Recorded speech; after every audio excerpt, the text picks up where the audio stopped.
वालेकुम। पाकिस्तानियों की आवाज के साथ मैं हूँ फरवत मलिक और मैं हूँ अवैस इकबाल। बुलेटिन में खबरों की तफसील शामिल करेंगे एक ब्रेक के बाद। माँ सेंचुरी और छोटे तुमने 0। चलो प्रैक्टिस करवाता हूँ। छोटों का रखने लगे हैं ख्याल, बढ़ने लगे हैं ये तो। इसलिए आपको चाहिए strong Dettol protection. Dettol cool they 100% बेहतर हिफाजत और मेंथॉल की कूलिंग। मामा ने डेटॉल का धुला। अब आम साबुन क्यों करें इस्तेमाल जब डेटॉल मिले सिर्फ 38 रुपए फीस साबुन में। अरे तेजाब फिर खत्म हो गया। तेजाब लगे सस्ता पड़े महंगा, ले आए हार्पिक छोटू जिसका गाढ़ा फार्मूला दे मुकम्मल सफाई। जबकि तेजाब बह जाए तभी महीने में हार्पिक छोटू की 1 जबकि तेजाब की 2 बोतलें आए। वाह, एकदम नए जैसा। हार्पिक छोटू, आधी कीमत महीना भर सफाई। स्कूल जाओगे?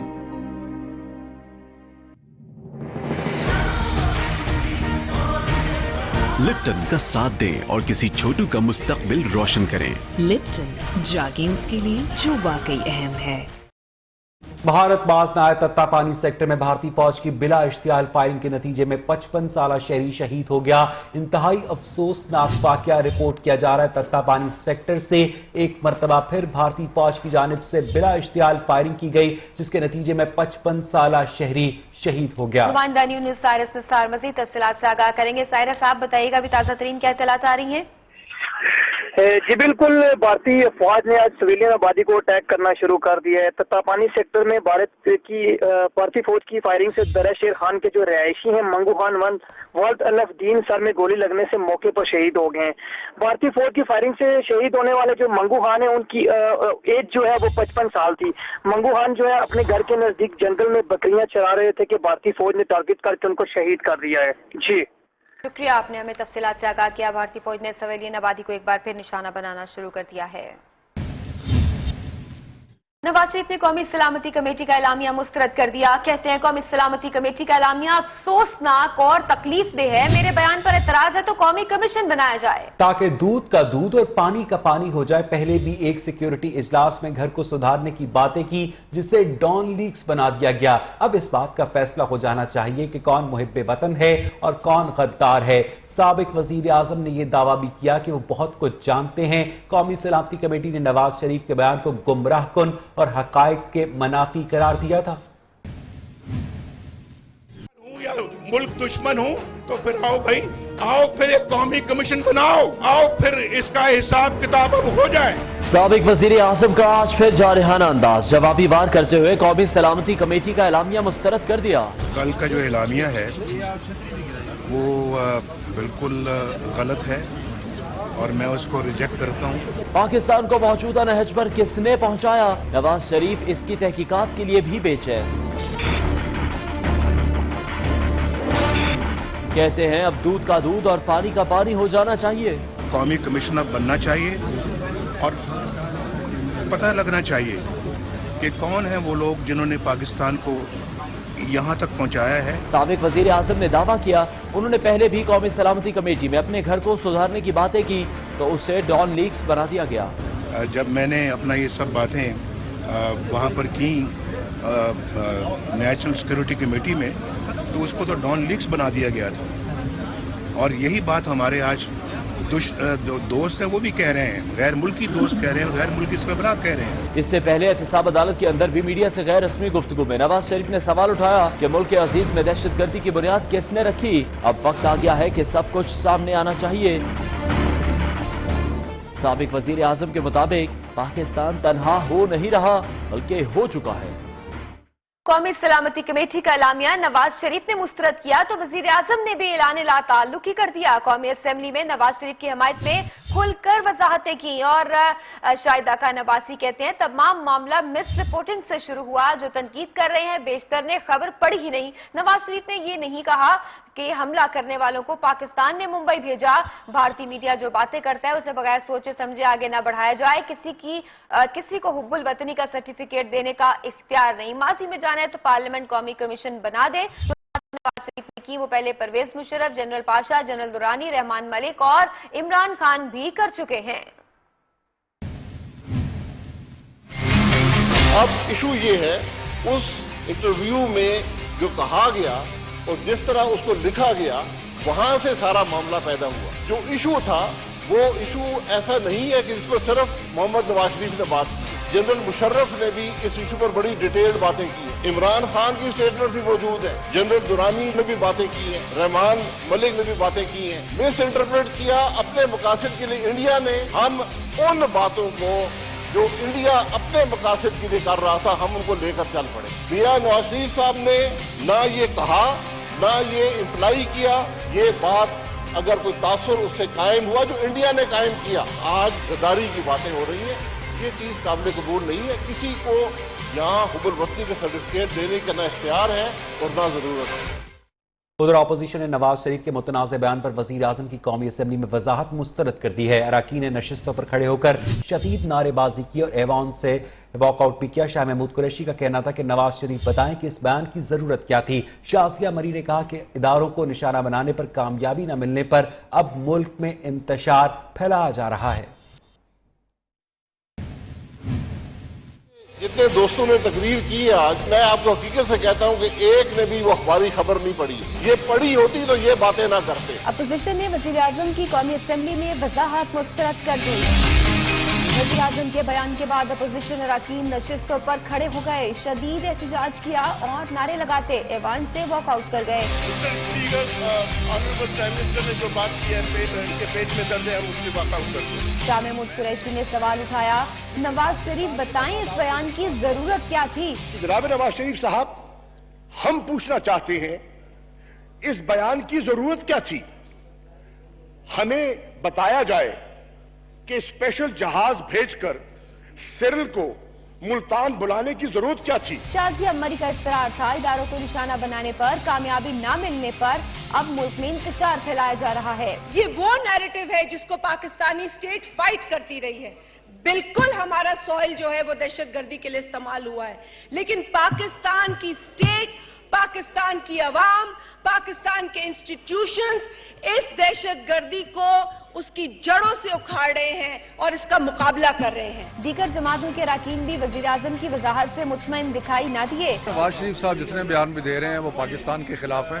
वो सिर्फ किसी जमात के या सियासत के जुमरे में नहीं आते, वो एक्चुअली पाकिस्तान के खिलाफ। कानूनी तौर पर कार्रवाई की जाए और इस तह तक भी पहुँचने की ज़रूरत है कि आखिर नवाज शरीफ साहब को इस किस्म का बयान देने की जरूरत क्यों महसूस है। अरकान पार्लियामेंट का कहना है कि नवाज शरीफ की मुतनाज़ा बयान की मुकम्मल तहकीकात होनी चाहिए, क्योंकि ऐसे बयानात मुल्क की सलामती के लिए मायूस कुन हैं।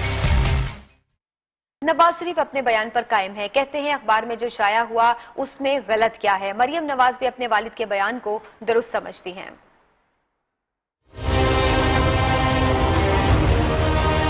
नवाज शरीफ अपने बयान पर कायम है, कहते हैं अखबार में जो शाया हुआ इसमें गलत क्या है।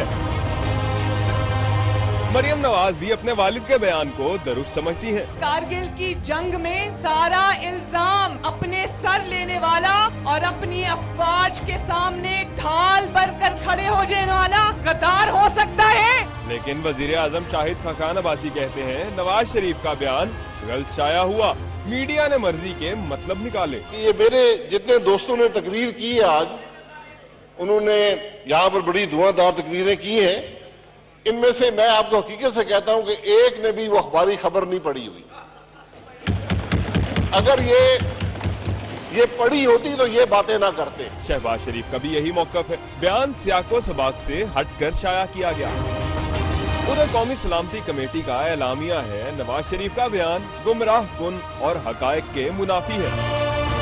नवाज शरीफ के मुतनाज़ा बयान पर नया तनाज़ा ये उठा है, किसकी बात दुरुस्त मानी जाए, टोटल कंफ्यूजन है।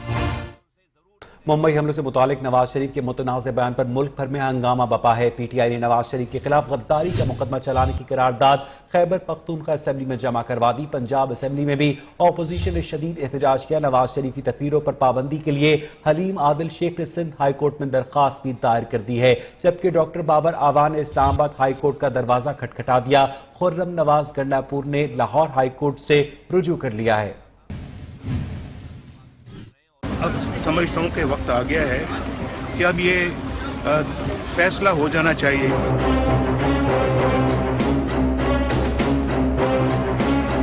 नवाज शरीफ के मुतनाज़ा बयान पर मुल्क में हंगामा बरपा है। पीटीआई ने नवाज शरीफ के खिलाफ गद्दारी का मुकदमा चलाने के लिए खैबर पख्तूनख्वा असेंबली में करारदाद जमा करवा दी। मोदी का जो यार है गद्दार है, गद्दार है। पंजाब असेंबली में भी ओपोजिशन का शदीद एहतजाज। अराकीन नवाज शरीफ को भारतीय एजेंट करार देते रहे। मोदी का जो यार है गद्दार है, गद्दार है। पीटीआई के हलीम आदिल शेख ने नवाज शरीफ की तकरीरों पर पाबंदी के लिए सिंध हाई कोर्ट से रजू कर लिया। मुजीबुर रहमान और उसके खानदान ने जो चाहा मुजीबुर रहमान इसलिए कर लिया कि बीच में बहुत बड़ा समंदर था, लेकिन अब नवाज शरीफ, रायविंड महल और इस पूरे मुल्क में कोई बीच में समंदर नहीं है। तो अवामी लीग का लीडर नवाज शरीफ, जो कि मैं समझता हूँ कि गद्दार वतन है, और आज तय हो गया कि मोदी का यार गद्दार। बाबर रहमान ने इस्लामाबाद हाई कोर्ट का दरवाजा खटखटा दिया। गद्दार है ये, इसने गद्दारी की है और गद्दारी दोहरा रहा है, बड़ी दिलेरी से दोहरा रहा है। और इसका जो भाई है शहबाज शरीफ और इसका जो टोडी है वजीर आजम पाकिस्तान, ये दोनों सहूलतकार हैं उस गद्दारी में। अवामी तहरीक के खुरम नवाज गंडापुर की दरख्वास्त पर लाहौर हाई कोर्ट ने कौमी सलामती कमेटी के इजलास की कार्रवाई का रिकॉर्ड पेश करने की हिदायत कर दी। मुकदमे की दोबारा कल फिर समाअत होगी। नवाज शरीफ ने 2 साल पहले शाया होने वाली डॉन लीग स्कैंडल की भी तस्दीक कर दी। कहते हैं सिक्योरिटी इजलास में जो बातें की वही आज कर रहा हूं। मरियम नवाज कहती हैं कि परवेज रशीद को नहीं हटाना चाहिए था। डॉन लीग स्कैंडल क्या था, आइए देखते हैं। 6 अक्टूबर 2016 अंग्रेजी अखबार ने वज़ीर आज़म हाउस में एक अहम इजलास की खबर दी, जिसमें गैर रियासती अनासर के मामले पर फौज और सिविल हुकूमत में इख्तलाफ का जिक्र किया गया। खबर शाया होते ही भौंचाल आ गया। हुकूमत ने फौरी तरदीद कर दी, खबर मनगढ़ंत करार दे दी। 10 अक्टूबर 2016 वज़ीर आज़म हाउस से जारी बयान में सख्त कार्रवाई का कहा गया। 30 अक्टूबर 2016 वजीर इत्तलात परवेज रशीद, मुआविन खसूसी खारजा अमूर तारिक फातमी और प्रिंसिपल इंफॉर्मेशन ऑफिसर राव तहसीन को ओहदे से हटा दिया गया।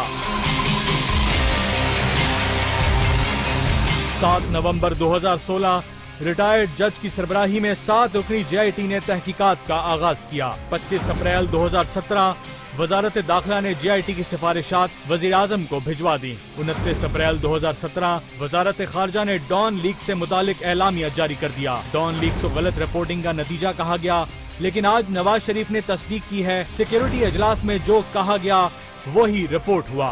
फिर 3 अहम शख्सियात को क्यों फारिग किया गया, ये सवाल अभी भी बाकी है।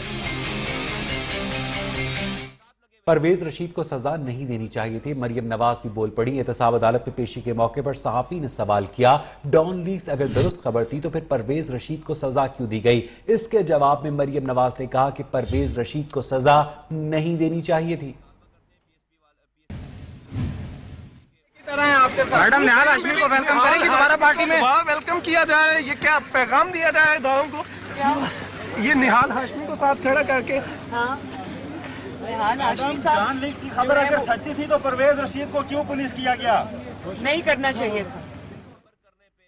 और मुल्तान एयरपोर्ट पर सहाफी सिरल मेडा को स्पेशल प्रोटोकॉल देने पर सेक्शन ऑफिसर के खिलाफ महकमाना कार्रवाई शुरू कर दी गई। सिरल मेडा ने मुल्तान एयरपोर्ट से नवाज शरीफ से इंटरव्यू लिया था। एविएशन डिवीजन ने सिक्योरिटी पास जारी करने वाले सेक्शन ऑफिसर के खिलाफ कार्रवाई शुरू करते हुए एहतशाम अली को एविएशन डिवीजन से वापस PIA भिजवा दिया और एहतशाम अली ने सेक्रेटरी मुश्तिर हवाबाजी की इजाजत के बगैर सिरल मेडा को सिक्योरिटी प्रोटोकॉल दिलवाया। एहतशाम अली का कहना है कि मुझे किसने इजाजत दी, मीडिया को बताने का पाबंद नहीं, महकमाना मामलात को दफ्तरी हदूद तक रखा जाए। मजीद भी आपको इसकी डिटेल्स देंगे कि जो महकमाना कार्रवाई इस एविएशन ऑफिसर के खिलाफ की गई है, और उसका यह भी कहना है कि अपनी इंतजामिया को बताने के पाबंद है, मीडिया को बताने के पाबंद नहीं है कि उनको किसने इजाजत दी थी। नुमाइंदा न्यूज़ खालिद चौधरी मजीद तफसीलात से आगाह करेंगे। खालिद, आप बताइएगा, आपके पास क्या इत्तलात है इस हवाले से?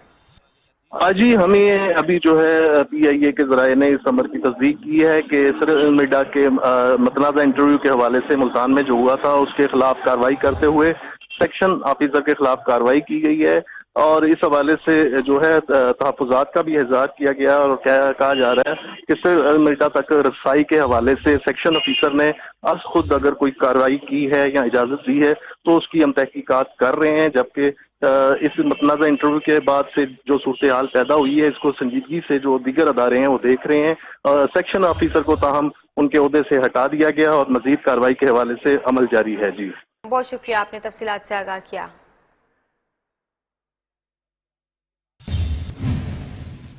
अराकीन पार्लियामेंट ने भी नवाज शरीफ के मुतनाज़ बयान की मुकम्मल तहकीकात का मुतालबा किया है। अराकीन पार्लियामेंट का कहना है कि ऐसे बयानात मुल्क की सलामती के लिए मायूस कुन हैं। या कोई भी बयान दे, बड़ा ये अच्छा खराब बयान है, इसको हर लोग कंडेम कर रहे हैं, ये एक मुल्क के खिलाफ एक बयान है। देखिए, नवाज शरीफ साहब जितने बयान भी दे रहे हैं वो पाकिस्तान के खिलाफ हैं। वो सिर्फ किसी जमात के या सियासत के ज़ुमरे में नहीं आते, वो एक्चुअली पाकिस्तान के खिलाफ हैं और पाकिस्तान की जो दुश्मनों का बयानिया है उसको तकवीज़ पहुँचा रहे हैं। तो अफसोस की बात है। उसने जो कौमती सलामती का जो एलामिया है उसको जो मुस्तरद किया है, ये भी उसकी मुल्क दुश्मनी का मुंह बोलता सबूत है। इससे पहले ये बयानिया 10 और लोगों की तरफ से आया। अगर कमीशन बनेगा तो फिर डेफिनेटली सब मैदान में आएंगे और सबसे पूछकर। नवाज शरीफ ने कश्मीरियों के खून से गद्दारी की। लाहौर में नवाज शरीफ के बयान के खिलाफ बैनर्स आवेजा कर दिए गए। नवाज शरीफ खाली बैनर्स तहरीक इंसाफ के कारकुनों की जानिब से आवेजा किए गए। नवाज शरीफ ने कश्मीरियों के खून से गद्दारी की। लाहौर में नवाज शरीफ के बयान के खिलाफ बैनर्स आवेजा कर दिए गए। नवाज शरीफ मुखालिफ बैनर्स तहरीक इंसाफ के कारकुनों की जानिब से आवेजा किए गए।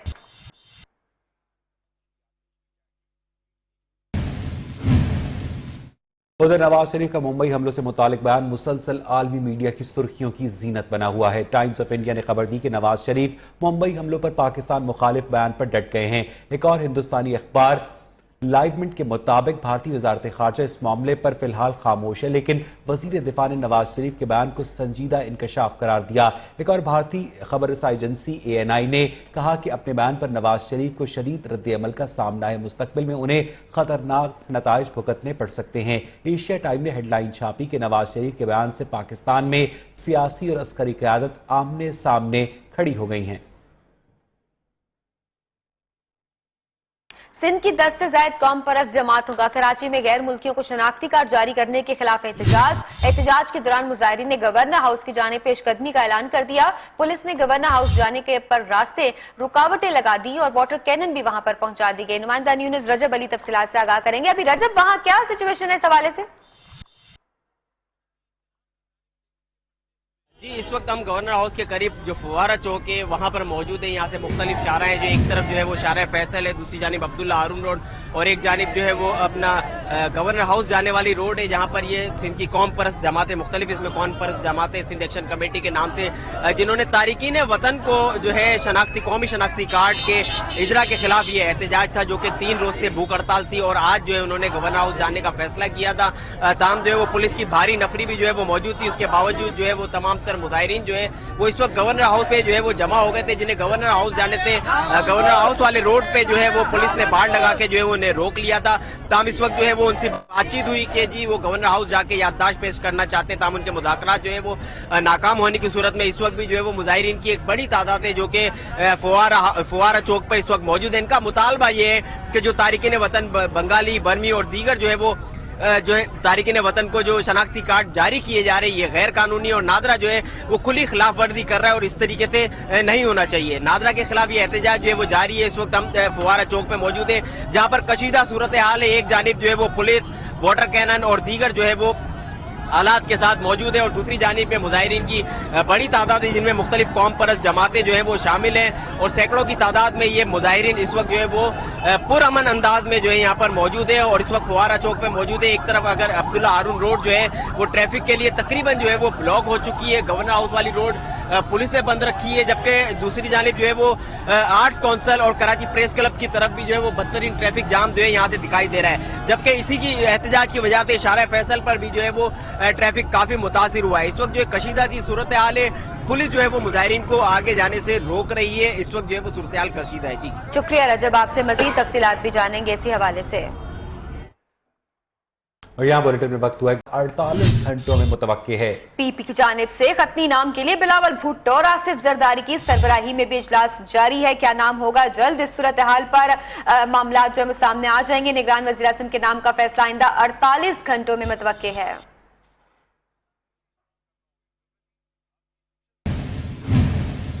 अभी आपको बराह रास्त लिए चलेंगे। पाक सरजमीन पार्टी के सरबराह मुस्तफा कमाल प्रेस कॉन्फ्रेंस कर रहे हैं। लोगों ने हमें सिखाया कि हम तो जो कहते हैं वो आप ही लोगों ने हमें सिखाई ये वाली बात सियासतदानों को कि आप लोग जो कहते हैं वही हम सुनाते हैं। Thank you. प्रेस कॉन्फ्रेंस की मजीद डिटेल्स भी आपको आगाह करेंगे। कुछ देर पहले सरबराह पाकिस्तान सरजमीन पार्टी मुस्तफा कमाल प्रेस कॉन्फ्रेंस कर रहे थे। उधर मस्तूम कैडेट कॉलेज में तलबा पर तशद्दुद का मामला, बलूचिस्तान हाई कोर्ट में मस्तूम कैडेट कॉलेज में तलबा पर तशद्दुद से मुताल्लिक केस की समाअत हुई। अदालती हुक्म पर प्रिंसिपल कैडेट कॉलेज मस्तूम को गिरफ्तार कर लिया गया, जबकि अदालत ने वाक़े में मुलव्वस तमाम अफराद को गिरफ्तार करके रिपोर्ट अदालत में पेश करने का हुक्म दिया। केस की समाअत कल तक के लिए मुलतवी कर दी गई है। रिपोर्ट अदालत में पेश करने का हुक्म दिया गया है और इस केस की समाअत कल तक के लिए मुलतवी कर दी गई है। मस्तूम कैडेट कॉलेज में तलबा तशद्दुद मामला, बलूचिस्तान हाई कोर्ट में मस्तूम कैडेट कॉलेज में तलबा पर तशद्दुद से मुताल्लिक केस की समाअत हुई। अदालती हुक्म पर प्रिंसिपल कैडेट कॉलेज मस्तूम को गिरफ्तार भी कर लिया गया है और कल रिपोर्ट अदालत में पेश करने का हुक्म दिया गया है। यहाँ बुलेटिन में वक्त हुआ ब्रेक से पहले न्यूज अपडेट्स। इस न्यूज अपडेट को अब तक पहुंचाने के लिए तावन किया है golden pearl antibacterial whitening soap, stay protected, stay beautiful. और general tyre, every journey has a destination. और मशरूब मशरक, रूह अफ़ज़ा, रमजान मुबारक।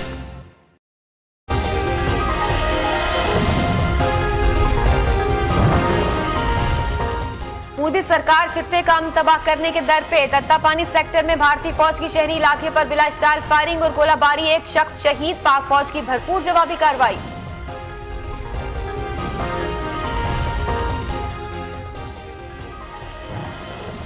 निगरान वजीर आजम कौन होगा, फैसले का वक्त करीब आ गया। 48 घंटों में ऐलान मुतवक्के। पीपल्स पार्टी की जानिब से खत्मी नाम के लिए बिलावल भुट्टो ने इजलास तलब कर लिया।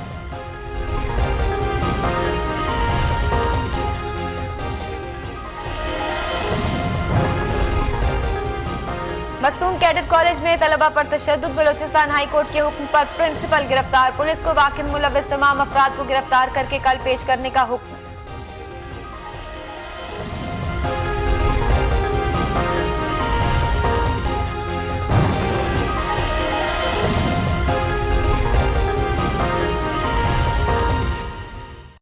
We've traveled this road before, together with generations of young achievers, and we know how challenging it can be. हर सफर का Humsafar. General Tire, every journey has a destination. अब से मैं भी अपनी साइकिल धोऊंगा, बड़ा हो गया हूँ। पैरों पे अपने खड़े खुद से होंगे, बढ़ने लगे हैं ये तो। इसीलिए आपको चाहिए स्ट्रॉन्ग डेटॉल प्रोटेक्शन, क्योंकि डेटॉल देता है फर्स्ट 100 बीमारी फैलाने वाले जर्म से। माँ माने डेटॉल का धुला। अब आम साबुन क्यों करें इस्तेमाल जब डेटॉल मिले सिर्फ 38 रुपए फीस साबुन में। आफ्टर कुकीज एंड ड्रीम, अब पहली दफा चॉकलेट डिस्क के साथ, deliciously creamy with cookie crumbs, topped with a layer of crunchy chocolate और वही iconic dip. Show your love by sharing the new Cornetto disc cookies and dream. माँ century और छोटे तुमने 0। चलो प्रैक्टिस करवाता हूँ। छोटों का रखने लगे हैं ख्याल, बढ़ने लगे हैं ये तो। इसीलिए आपको चाहिए strong Dettol protection. Dettol cool they 100% बेहतर हिफाजत और मेंथॉल की कूलिंग। माँ माने डेटॉल का धुला। अब आम साबुन क्यों करें इस्तेमाल जब डेटॉल मिले सिर्फ 38 रुपए फीस साबुन में। भूख लगी है यार। नया स्नैक ट्राई करोगे?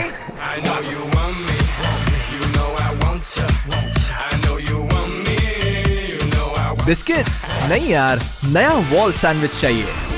पहली बार क्रीमी वनीला और चॉकलेट, 2 सॉफ्ट बिस्किट्स के बीच नया वॉल सैंडविच।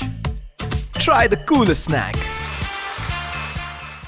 माँ सेंचुरी और छोटे तुमने 0। चलो प्रैक्टिस करवाता हूँ। छोटों का रखने लगे हैं ख्याल, बढ़ने लगे हैं ये तो। इसीलिए आपको चाहिए strong Dettol protection. Dettol cool they 100% बेहतर हिफाजत और मेंथॉल की कूलिंग। माँ माने डेटॉल का धुला। अब आम साबुन क्यों करें इस्तेमाल जब डेटॉल मिले सिर्फ 38 रुपए फीस साबुन में। Welcome back. मुल्क भर में ऑपरेशन रद्दुल फसाद के तहत कार्रवाइयां जारी हैं। ISPR के मुताबिक बलूचिस्तान के मुख्तलिफ इलाकों से असलहा और गोला बारूद बरामद कर लिया गया। बारूदी सुरंगें और आलात मवासलात समेत डेटोनेटर्स भी बरामद किए गए। कार्रवाइयां खुफिया मालूमात पर की गई। मजीद बताएंगी हमारी नुमाइंदा बेनजीर मेहदी भी, उनसे भी इत्तलात हासिल करेंगे। आपको बताएं कि मुल्क भर में ऑपरेशन रद्दुल फसाद के तहत कार्रवाइयों का सिलसिला जारी है। ISPR के मुताबिक बलूचिस्तान के मुख्तलिफ इलाकों से असलहा और गोला बारूद बरामद किया गया है। बारूदी सुरंगें और आलात मवासलात समेत डेटोनेटर्स भी बरामद किए गए हैं। कार्रवाइयां खुफिया मालूमात की बिना पर की गई हैं। आपको अपडेट कर रहे हैं कि मुल्क भर में ऑपरेशन रद्दुल फसाद के तहत कार्रवाइयों का सिलसिला जारी है। ISPR के मुताबिक बलोचिस्तान के मुख्तलिफ इलाकों में ये कार्रवाइयां की गई हैं। नुमाइंदा न्यूज़ बेनज़ीर मेहदी मजीद तफसीलात से आगाह करेंगी। बेनज़ीर, आप बताइएगा क्या इत्तलात हैं इस हवाले से? बलोचिस्तान के मुख्तलिफ इलाकों से असलहा और गोला बारूद बरामद किया गया है और ये कार्रवाइयां जारी हैं। बडगराम में नून लीग का जलसा, वज़ीर आला पंजाब शहबाज शरीफ खराब मौसम के बायस न पहुंच सके। जलसे से टेलीफोनिक खिताब में इमरान खान पर सख्त तनकीद की। कहा कि PTI हुकूमत ने सूबे को तबाह किया। इमरान खान ने कौम से जो वादे किए वो झूठ साबित हुए। बिलियन ट्री सुनामी के नाम पर खैबर पख्तूनख्वा के अवाम को बेवकूफ बनाया गया।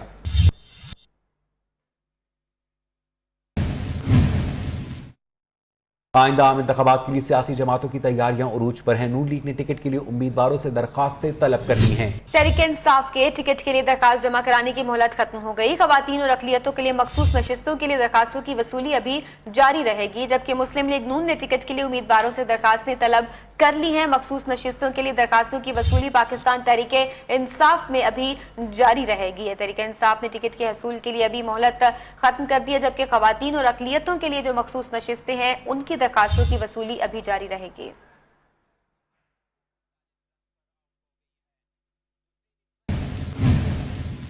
हुकूमत ने मुल्की मुआशी सूरत हाल के मुताबिक बेहतरीन बजट पेश किया। वज़ीर खजाना मिफ्ताह इस्माइल का कौमी असेंबली इजलास में इज़हार ख्याल। कहते हैं कि गुज़श्ता कुछ बरसों में बरामदात में कमी हुई, अब बढ़ गई है। मजीद पीपल्स पार्टी के दौर में बिजली 12 घंटे गायब होती थी। वज़ीर खजाना ने बजट तकरीर समेटते हुए कहा कि जायदाद खरीदारी के लिए नॉन फाइलर की हर 40 लाख से 50 लाख रुपए की जा रही है। सेनेट की 49 में से 42 तजावीज़ कुल्ली या जुज़वी तौर पर मंजूर कर ली गई हैं। डॉन लीग्स के एक अहम किरदार राहो तहसीन DG रेडियो पाकिस्तान तक। टैक्स फाइलर्स की तादाद में इनकम टैक्स फाइलर्स की तादाद में इजाफा और नॉन फाइलर्स की हौसला शिकनी के लिए हुकूमत ने यह तजवीज़ दी है कि नॉन फाइलर्स पर जायदाद प्लॉट वगैरह खरीद फरोख्त पर ममानियत रखी जाए। ताहम इस पाबंदी से इस्तिस्ना की हद 40 लाख रुपए से बढ़ाकर 50 लाख रुपए करने की तजवीज़ है। हुकूमत ने हंगामी बुनियादों पर तवानाई और सलामती की सूरत हाल को बेहतर बनाया है।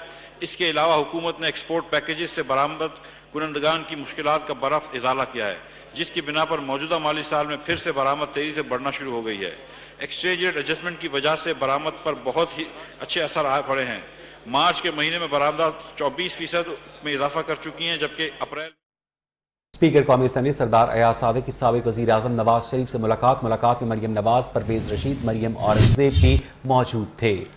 ज़राए के मुताबिक मुलाकात में नवाज शरीफ के बयान के बाद की सूरत हाल पर गौर किया गया। अयाज सादिक की कौमी असेंबली इजलास की कार्रवाई पर नवाज शरीफ को ब्रीफिंग दी गई। इजलास में अपोजिशन जमातों के रद्द-ए-अमल, अदालती कार्रवाई और हालिया पैदाशुदा सूरत हाल पर भी गौर किया गया। मुलाकात में नवाज शरीफ के बयान के बाद की सूरत हाल पर भी गौर किया गया है और मजीद भी इस हवाले से तफसीलात सामने आ रही है। कार्रवाई जो कौमी असेंबली इजलास की कार्रवाई पर नवाज शरीफ को ब्रीफिंग दी गई। इजलास में अपोजिशन जमातों के रद्द-ए-अमल, अदालती कार्रवाई और हालिया पैदा होने वाली सूरत हाल पर भी गौर किया गया। सादिक कौमी असेंबली इजलास की कार्रवाई पर नवाज शरीफ को ब्रीफिंग, जो सूरत हाल हुई। आज कौमी असेंबली में कार्रवाई हुई, जो अपोजिशन ने रद्द अमल दिया।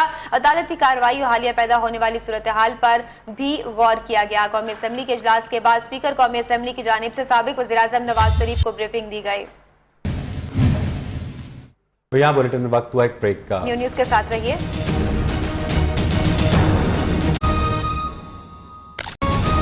Welcome back. अभी आपको बराह रास्त लिए चलेंगे तर्जुमान पाकिस्तान तहरीक इंसाफ प्रेस कॉन्फ्रेंस कर रही हैं।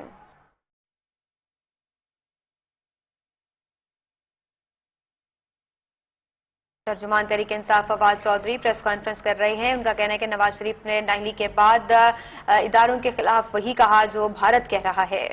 हिंदुस्तान में दहशतगर्दी कैसे हुई ये नवाज शरीफ को मालूम है। नवाज शरीफ इससे पहले भी ये बातें कर चुके हैं। 1993 में जब वो वज़ीर आज़म थे और बाद में हटाए गए, तो जो सोहेल बड़ाइच साहब की किताब है गद्दार कौन, उसमें उन्होंने एक पूरे चैप्टर में इल्ज़ाम लगाया कि मुंबई के जो अटैक्स हैं वो पाकिस्तान ने करवाए, बाद में उसको डिलीट करवाया गया। इसके बाद नवाज शरीफ ने कारगिल के ऊपर पाकिस्तान की पीठ पे खंजर घोंपा। नवाज शरीफ को कारगिल का दुख है, हमें सियाचिन का दुख नहीं है? क्या वो हमारा इलाका नहीं था जहां पे हिंदुस्तान बैठ गया था? क्या कारगिल का ऑपरेशन जिसकी मंजूरी खुद नवाज शरीफ ने दी थी, उसके ऊपर उनको तकलीफ है? उनको सियाचिन के ऊपर तकलीफ नहीं है। उनको बलोचिस्तान में जो BLA कर रहा है, सिटिंग ऑफिसर, हाजिर सर्विस ऑफिसर कुलभूषण जादेव बलोचिस्तान में पकड़ा गया। पाकिस्तान का हाजिर सर्विस ऑफिसर अगर हिंदुस्तान में पकड़ा जाता, एक्शन हिंदुस्तान की हुकूमत का वो होता जो यहाँ पे। तर्जुमान तहरीक इंसाफ फवाद चौधरी प्रेस कॉन्फ्रेंस कर रहे थे। इसकी मजीद भी तफसील से आपको आगाह करेंगे। अभी वक्त हुआ एक ब्रेक का। नील ओब्रायन ने शानदार 118 रन की इनिंग्स खेली, जबकि ग्रीन शर्ट्स की जानिब से मोहम्मद अब्बास ने 5 और मोहम्मद आमिर ने 3 विकेटें हासिल की।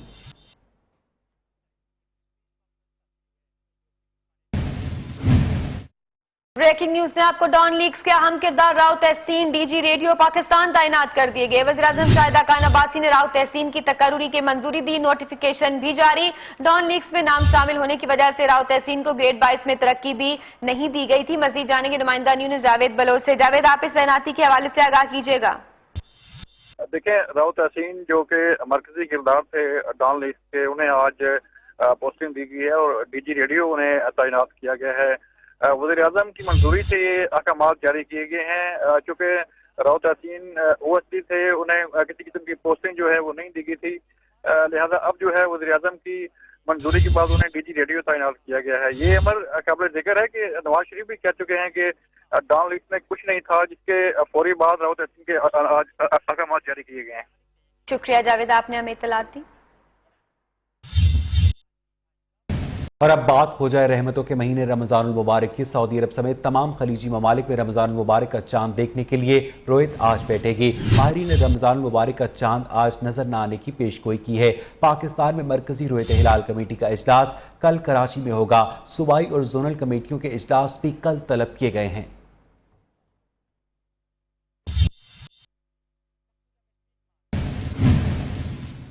तोते ने सोशल मीडिया वालों को अपना गुरविदा बना लिया। ऐसी सीटियां बजाई कि सभी फैन हो गए, वीडियो वायरल हो गई।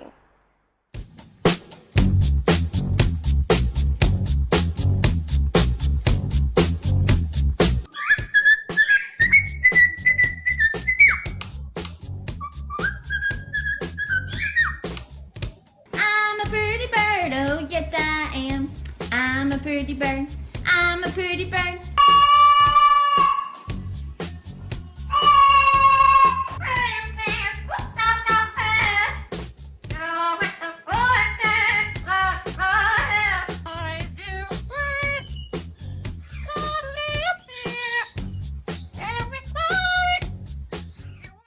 तोते की मस्तियों के साथ बुलेटिन में अब तक इतना ही। हर नई बात सिर्फ नहीं होगा।